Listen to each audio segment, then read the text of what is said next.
Back at the Bus Podcast coming to you with another comic book review. Today we got Judgment Day number 4 in the Avengers versus X-Men versus Eternals event.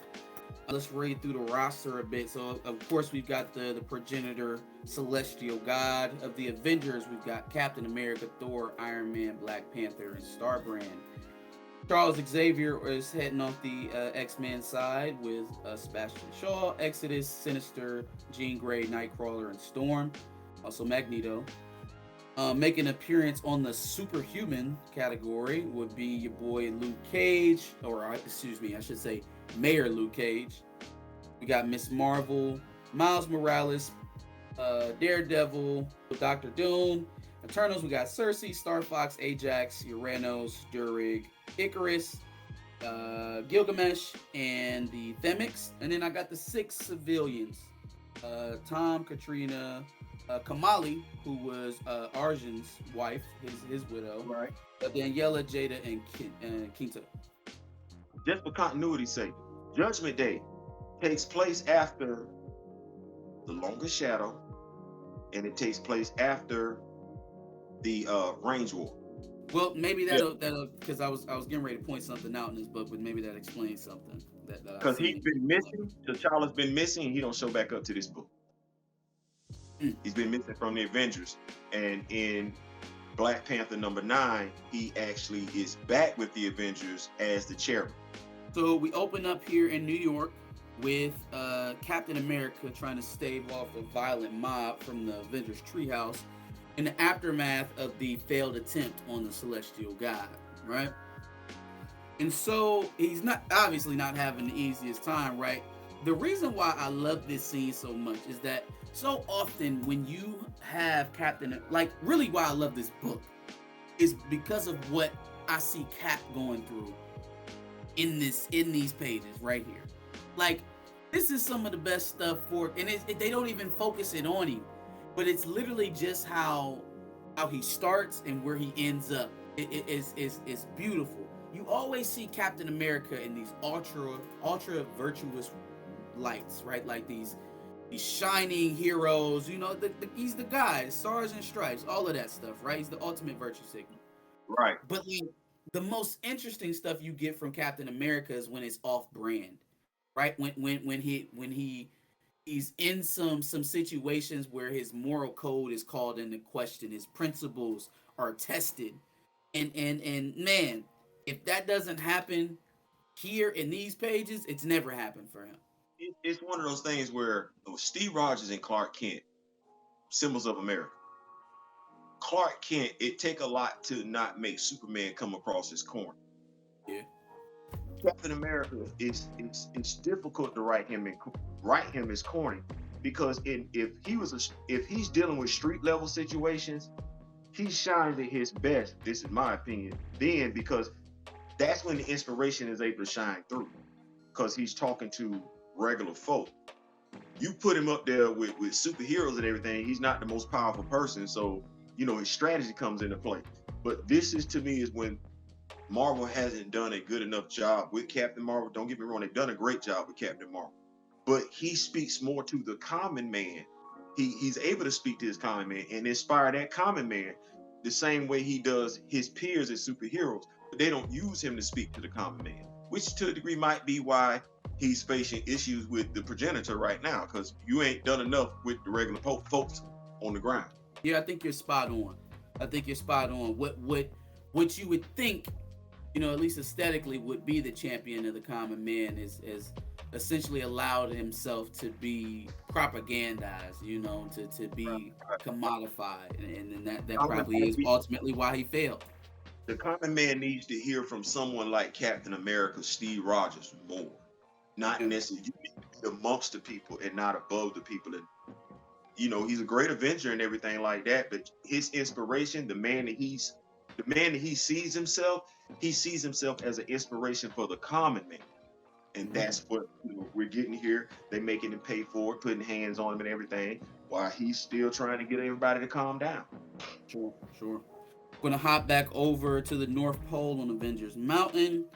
The Eternals and Iron Man and still Sinister for some reason are debating on what to do about the little time that they have left here with the progenitor. Cersei suggests that they use arrows to project empathy on the god to try to buy more time. But then Arrows tells Cersei that that's a negative. I'm not doing that because if we do that, I'ma fail, and then all of us gonna fail, and then we really gonna be screwed. The progenitor himself agrees with Arrows in his estimation of how that would go. The next couple of pages, we get some snapshots of everybody's point of view, including the civilians, and then some various superpowered people who are all being judged, right? You got your boy Tom, right? That's been your resident MAGA guy. He's been hating on the mutants from jump. He fails after he gets beat up, right?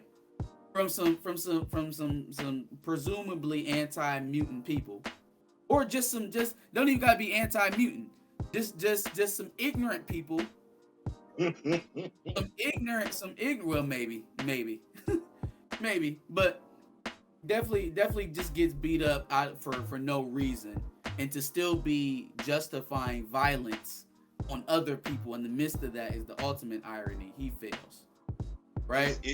It's one of them things where it's been ironic since before either one of us thought of. Mm-hmm. That's where I look. It's been ironic since before either one of us thought of. It's still ironic to this day. I'm hoping it'll stop being ironic before I'm gone. Hopefully we'll get it together by then. For sure. Mayor Luke Cage is fielding a press gaggle where he gets asked about his performance and how he will be judged. To which he responds, "Ask me tomorrow," and that, I guess, is an automatic fail for Luke Cage since he passed on the answer. We got Thor Odin's son, who's fighting Themix, the part of the Eternal Hex. Mutual powers like dueling sons. I observe him closely. Basically, he finds Thor worthy, or gives him a thumbs up based on the inscription on Mjolnir, essentially. So a little bit of a cop-out, but makes sense. I'm going to be glad he called him on a good day when he was able to lift the hammer. For sure. I want to point out who's shown up most in these panels, which is obviously Eros or Star Fox, right? And I mean, he's going everywhere. He's popping up with Sebastian Shaw over there in the Hellfire Club, making deals with the mutants, presumably. He goes to Wakanda. And who is he talking to in Wakanda? Who does he go to when he needs to discuss business in Wakanda? Hold on, wait a minute. Y'all heard me say to Marcus that this storyline takes place after the Long Shadow and Range War. That tells me one of two things. Either John Ridley is trying to get his act right because he finally heard people talking about him and he ain't like it, or he's no more. We ain't saying more, and they're about to ignore everything that came out of that book. Because this is what this book says. This particular panel, Marcus and Josh gonna highlight this thing. Eros meets with kings and monarchs. Ooh! Say it again. Wait. Read that last word again. What is he? Eros meets with kings and monarchs. Man, damn. See, Kieran Gillan gets it. Kieran Gillan understands. Not dealing with that bullshit. Princesses, secret lords, and elected princesses. He talks about whatever they wish to talk about. He talking about whatever T'Challa talk about. And he listens. He's going around to everybody, getting their say. And he ain't talking to Falasad. Yeah. He ain't talking to Falasad. Who is Falasad? I ain't never seen no Falasad election. Who did you run against? What was the criteria? You ready? He ain't talking to Tosin. He's not talking to Tosin. He ain't talking to Tosin. He ain't Eros, Star Fox. I'm sorry, might hurt some feelings with this one. He not talking to Shuri. He talking to T'Challa. 616. I ain't saying. I'm just saying. My bad, Mark. I know Chillmonger would be upset with me if I didn't go over Kamala Khan's panel on here. She does have a very funny moment where the progenitor appears as Carol Danvers and offers her a way off the planet with her and her family. To which Kamala Khan sniffs that out very quickly and destroys the foe Carol Danvers and asks, "Who is she and what has she done with the real Carol?" So she Right. does have a bit of a funny moment there. With her embiggening powers, not her light-based powers, not her Green Lantern type powers. She was using her embiggening powers. That's what Oh, the you mean her actual power set that yeah, she had at the yeah, origin of her creation? yeah, Okay, yeah, got you. yeah. Yeah. Understood. Got you. So now we're back over to one of the civilians, Katrina. She leaves her hotel room on the way to a rally. I wonder pro mutant or anti mutant. No, probably pro mutant. She's the social media girl. She's pro mutant. She's 50 meters down the corridor before she realizes she forgot a tip. She looks at the distance. She looks back at the distance, knows she's late, and carries on. I appear to her in the form of her dead aunt with a thumbs down. She is horrified. What did I do? I don't tell her. We're gonna find out what the hell Katrina did to deserve her thumbs down from her auntie. That's tough right there. I'm hoping it ain't just for the tip. Yeah. Bruh. Most oblivious father in the world, Professor X, has his son. That man, he know everybody, don't he? He just knows everyone. Comes in as David Haller. Charles barely even notices that he's there, blows him off, and gets denied, and he doesn't even know. Hey, I'm busy. It's absolutely embarrassing how bad of a father Charles Xavier actually is to his children. Well, you know what? It's something to be said about that. Now, His actual children, though, not the kids that he always talking about, but like his biological kids. absolutely, but it makes me think because we've talked about, you know, kids and absentee father. I don't know if in comics they know how to do a good dad. Like I mean, if I sat back, I mean, Reed Richards is a great dad, right? is he? You talking about the dude that took his son's powers away from him? I mean, they see this thing like, okay, me and you're a father, I'm a father. I don't think any of the guys that we looking at in comics is really beating us out for Father of the Year. I mean, Eric Lenshear, we saw what he went through with Wanda, but I mean, you ain't no great dad. Scott Summers, you're not a great dad. You know, who we looking at? I mean, we can't even say Luke Cage is a great dad. He's always there, but we don't ever see his daughter. You know, Marvel does a horrific job, and I'm not going to say Marvel, DC, because watch this. Bruce Wayne, even though everybody those are his surrogate kids, and he's horrible. Even with Damian, well, I mean, but then you got Damian, right? Right. Was he? And she got shot. Might be Father of the Year. That might be that. Listen, and how far did we have to go to get?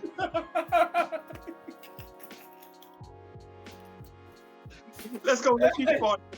Oh, yeah, no, that's funny. That's funny.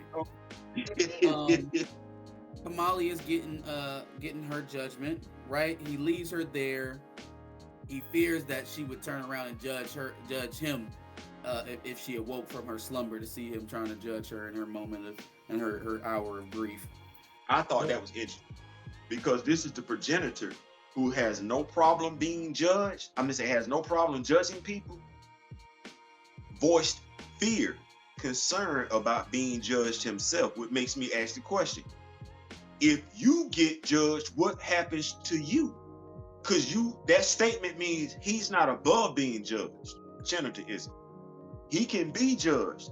Who judges the progenitor, and what happens if he's judged in a non-favorable position? Because I was like, oh, so you running from old girl, huh? You don't want to answer her question. Oh, okay. Because watch this. If we think about it, the Celestials being able to be reborn when a human dies, that's not right. Icarus has talked about that, has complained about it.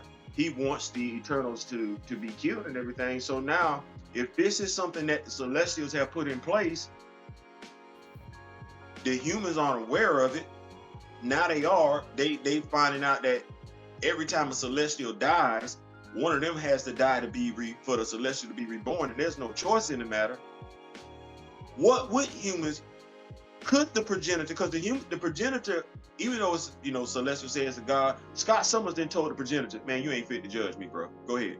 We have seen a couple instances where people have bucked. I mean, we're going to see another one on this page where people have bucked like the judgment. Crow was basically talking smack to the progenitor. So it's like, with what he's saying about old girl, if she was to wake up and say, "Who are you to kill my husband? You're no better than anybody else." I think there's some fault, and I'm looking forward to it being revealed what is the fault with the celestial. I'm looking forward to that because it's something being hinted at. Starbrand is fighting some sort of dungeon dimension beast something. Basically, her fighting prowess gets her a thumbs up. We got Daniela over here in Brazil. She gets a thumbs up for texting her mother and telling her she's coming home because she's scared. Dr. Doom gets the ultimatum from the progenitor. Tell me that Reed Richards is smarter than you and you will pass. He laughs, chucks his cape, and walks off. And he still passes pass. himself. He passes himself, is what it says. Dr. Doom passes himself, and the progenitor agrees. So basically what I'm getting is if you got a big enough set, then you pass.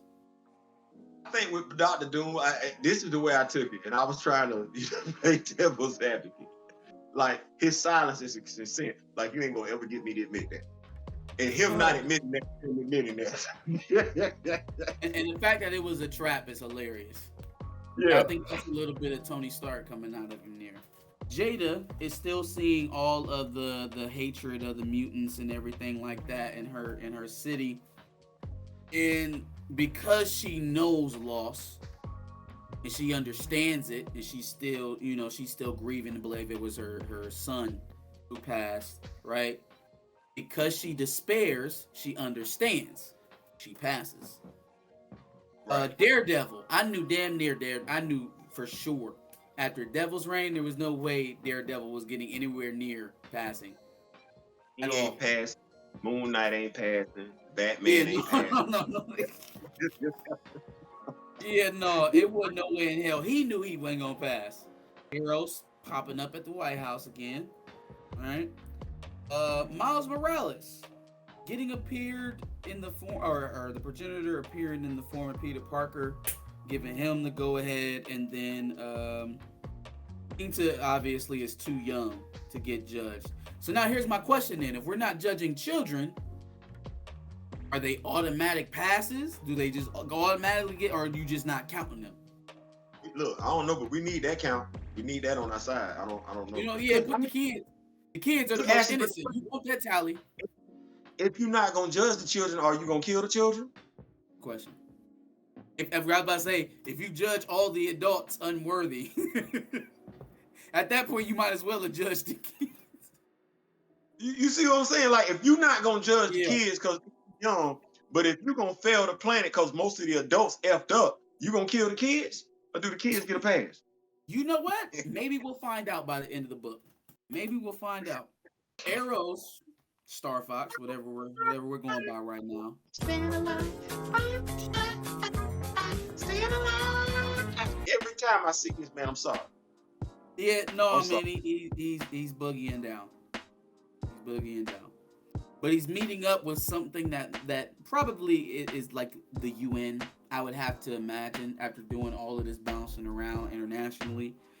And he basically sues for peace and cooperation. It's like, hey, look, we can come together and survive, or we can continue to squabble and die. What would y'all like to do? Right? And he's offering resources. He's offering technology, much like the mutants did, right? Kind of taking a page out of their book. Let's get to some of this. Let's get to some more agreeable discussions, because nothing eases tensions like money. Right? Or the prospect of new money. And so you start throwing things like technology and medicine out there, people get real soft. It really speaks to a moral compass So let's. I look at it like this, and I'm spiritual, but I'm not into any one specific religion. But let's say, because man always swears he's got one more day. Even when we talk about recast the child, we don't think about the people that's old. We talk about the people that's young. So, realistically speaking, you and I just being who we are, at least in this country, and if it's true for this country, I think it's safe to say it's true for the world over. Maybe not in every country, but if every country were to come together, there's more than enough food for there never to be anybody going hungry. There's enough dwellings for nobody to ever have to worry about being homeless and could literally stay there free. There's enough money. Hell, we say we print money, you know what I'm saying? But it's backed up by gold. But let's be clear, between gold, money, paper money, and oil, what we running out of anytime soon? We literally, which is what the moral compass is, I gotta bribe y'all to act like y'all got some damn sense. If I didn't have to bribe y'all, this dude wouldn't be standing up here like this right now. Like, if I didn't have to bribe, but I got to come tell y'all, we Eternals finna give y'all some stuff. The mutants finna give y'all some stuff. Now, mind you, this just to get the humans to act right, because the mutants and the Eternals are separate. The mutants are all on one island. The Eternals are off doing their own thing. The mutants got their own damn planet. So you're literally, if you think about it, the mutants were removing themselves from the human equation. The Eternals never counted themselves amongst the human equation. So you literally got the progenitors sitting up here looking like,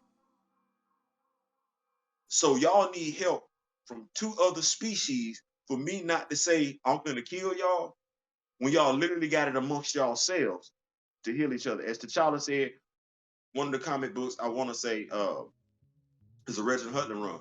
Why would we give them the cure for cancer when they sell cigarettes? So it's an interesting moral dilemma that the human race finds itself in right now with the progenitor. As Eros is walking off the stage there, he does get confronted by Sebastian Shaw, and he presses him and asks him, so do you truly speak for all Eternals? Probably alluding to their prime Eternal, Durig. Because we know he still got his finger on that Uranus button, which everybody is terrified about at this point. So that is the topic of discussion back at Avengers Mountain with Tony Stark and the girls, and Sinister and Phastos. They kind of mull over what to do next because they understand that Durig is going to have that button to press at any given moment, and he's bound to be very desperate in these coming times, right? He never truly had the support of all of the Eternals. Right. He just kind of seized the moment, right? He didn't have any loyalists. He didn't have anybody that was loyal to him. So now Durig is mulling the same kind of things, the same problems with Grandpappy, right? He's saying, if we had more time, we could just overwhelm him, but he's only giving us one day. What can we do to kind of break through this? He suggests using the Unimind, right, where they're going to combine the psychic strength of all the Eternals simultaneously to try to fight the mutants. Uranus is like, or you can let your boy out, continuing to tap on that glass a little bit. Doesn't seem like Durig really wants to do that. We'll see exactly how long that lasts, right? So he does form the Unimind on the next page, to which the loyalist Eternals, the ones that are still fighting alongside the mutants and Avengers, show up to help fight. They join the Unimind, and Durig is talking big cash. Like, oh, so y'all just gonna make it easy on me, huh? Well, check this out. I'm about to scoop y'all up. And they quickly remind him, like, bro, nobody likes you. Nobody. Like, we were the loyalists that reached out to you earlier to let you know that you should form the Unimind so you can let us in. Zing, zag, boom. Right? So, we got Icarus and Gilgamesh inside the machine, dismantling things, taking away Durig's control. The X-Men are ready on the outside, and guess who is able to enter the Unimind further solidifying the connections between the Eternals and the X-Men, all of the psychic powered mutants are now in the Unimind. All of them. All of them. All of them. Cassandra Nova, you got Hope Summers, Exodus, where we got all of the Stepford Cuckoo, Sinister, Jean Grey, what is that, Proteus. You even got Mentallo back there. I don't know how he mustered up the strength to get in there, but he in there. So you even got, watch this, because the whole purpose of this book is that the X-Men mutants have been considered deviants, so you now have deviants and Eternals as one in the Unimind. Mm-hmm. Wow. Oh, and they can vote. I didn't even think about that. Now, the whole point of introducing the mutants into the Unimind is so that they can vote Durig out and overwhelm him, right? And they can take control over Uranus so that he can't release him. In a split second, as he's getting voted out, in a desperate Hail Mary, this idiot gonna open up the football briefcase and press the button. Basically, what everybody feared Trump would do for the last 4 years, he just went on ahead and did it. He just went on ahead and did it. What everybody was afraid he would do. Hold on. Can we say shout out to Eros Star Fox for his new 70s costume? I like that. It's a little bit different. Oh yeah, Prime Eternal. Yeah. Now it's a little bit more. It's like, I feel like it's half Michael Jackson, half Blade Runner. Yeah. It got a little bit more swag, you know. A little bit better, yeah. So Uranus is out and he has access to all his armories. Durig lands back on Earth and tells everybody he made a mistake, but it's way too late for that. Literally all of the panels that we're opening up now are on an exponential scale. Looks like Australia is destroyed immediately. Paris, all over the world, just this utter destruction. What everybody feared. It's the ultimate doomsday scenario, right? So, completely overwhelmed by Uranus' forces, he gets a little visit from none other than that special mutant circuit that we've seen in X-Men Red between Magneto and Storm. Right they now, want all the smoke. They want all the smoke. They said it was coming right to him. What they ended up doing was they piggybacked off of Uranus. Since they hacked the machine, they were able to piggyback off of Uranus' signal when he was opening up these portals and get directly to him. Right, so that little bit of teamwork there between Iron Man and the rest of the gang. So they pop up on Uranus and they land a deadly blow, and they're actually able to overwhelm him with his own machineries. Tony Stark is able to overwhelm him with his own armories. Storm and Magneto are able to distract him just long enough so that they can ice dude out of here and get him back to the exclusion. Magneto makes the ultimate sacrifice in doing this, and I just wonder, is this the end of Magneto for a while, the way that we've seen Apocalypse kind of sit down? I don't think so. I think there are things that are too big on the horizon right now for mutants for him to be completely out the picture. So if he gone, he ain't gonna be gone for long. I think we have to understand that this is a tie-in, a story arc. So anytime you got a tie-in, things that happen in that particular tie-in, they aren't guaranteed to last longer than that particular tie-in. The fact that nobody really talked about Magneto dying, this isn't it, because it's not giving you that emotional pull that you would get from an unsuspecting character being gone. You know what I'm saying? Like, we expect the Magneto to get hit, get injured, damn near death, be back the next day. The resurrection protocols are still there. It ain't like me and you finna act like the resurrection protocol. What we would get, which would be I would think would be a good story, is if Magneto being resurrected, being on Mars, but not being seen as a member of the Great Ring. Now, you remember what they said, no Omega level mutant has ever sat at the table of night. But the Fisher King is cool with Magneto. Roberto da Costa is cool with Magneto. So it would be an interesting story. Magneto being alive, but not be, because who sits on his seat? Who sits in his seat? Do the Iraqis make changes going forward to say, hey, because of what he did, there are some that are honorable enough to where they get to keep their seat after being resurrected. Because if nothing else, Araco is about honor. It's Right. about the warrior's honor code. And so if you're looking at a warrior's honor code, yes, it's noble for a warrior to die in death. Eric Lenshear has died a noble cause. But when you look at them having to rebuild Araco, his inner strength, not just his Omega level abilities, but his inner strength, his spirit is what makes him one of the strongest mutants, period. And which was able, in my opinion, for Rocco on the Red Planet to get back where they need to be. They need him. He don't necessarily need them, but they need him. We shall see what happens to Mr. Eric Lyncher. So we've got a discussion here between Icarus and Cersei in the aftermath of everything. Icarus just reiterates his feeling about how their resurrection protocol, is affecting the Earth, and then also the devastation that's been laid upon the mutants and their debt to them, right? And so he asserts that they have to repay it. They have a debt that's owed. Cersei agrees to his face, but then they're immediately judged by the progenitor. Icarus is judged positively, and then the opposite for Cersei. I think we can probably guess, what her flaw is between altogether just lying to everybody, and then definitely lying to Icarus about what they're going to do for people in the aftermath of all of this. We got Star Fox, and he is on top of the machine that Ajax and Makari built to communicate to the Celestial.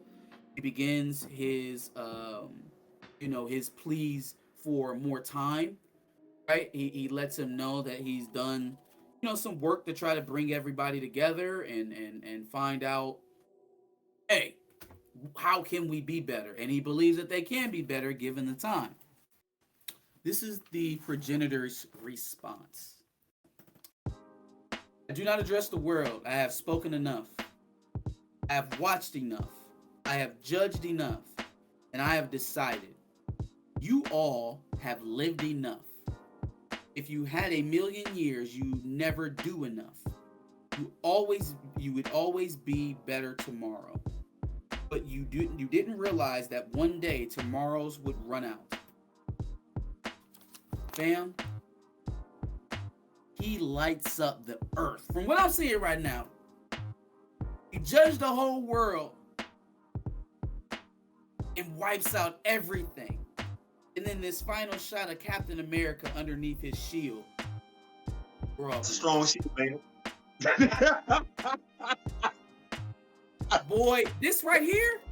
Remember I told y'all how Cap was looking all virtuous and strong. We're gonna get through this because my will dictates it, right? This right here, fam. That look right said, oh, hell.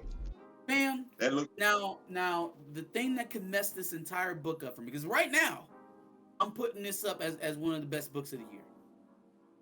The thing that can mess this completely up for me is for this to be another red herring. Please don't. We've done it once. Don't overdo it. Do not overdo it. Do not overdo it. I really want to see. So like the progenitor really went berserker and just wiped out entire countries.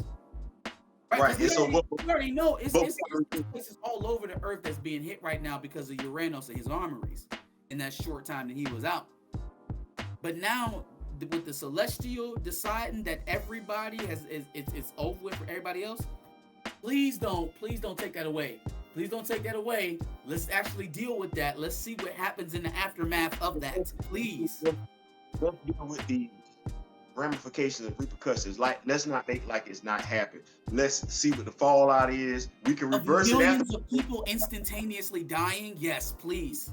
Because of a superhuman war, bruh. Please give me that. Please. I'm here for it. Having a whole human race basically judged on the deficiencies of superhumans.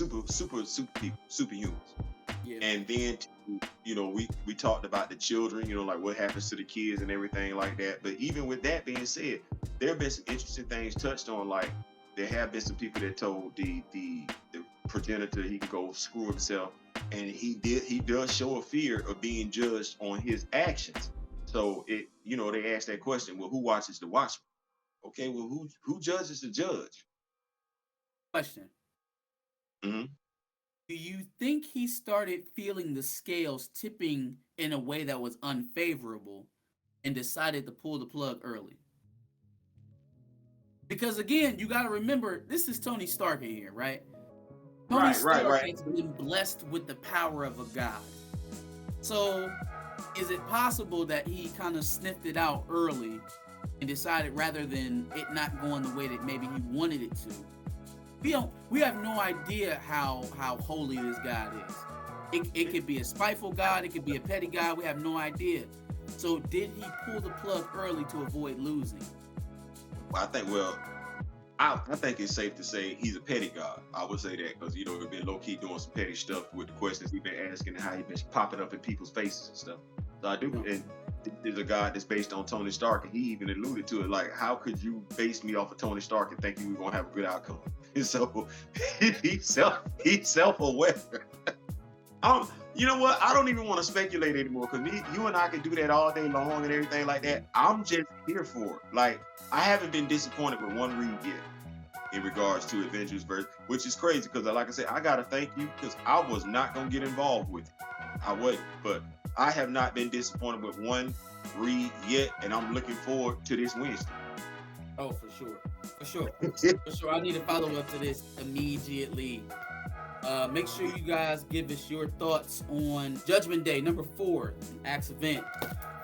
Like, share, subscribe. Give us all your thoughts, all your comments. Make sure you come back next week for another review. We'll be right back at the LCS this week picking up another pool.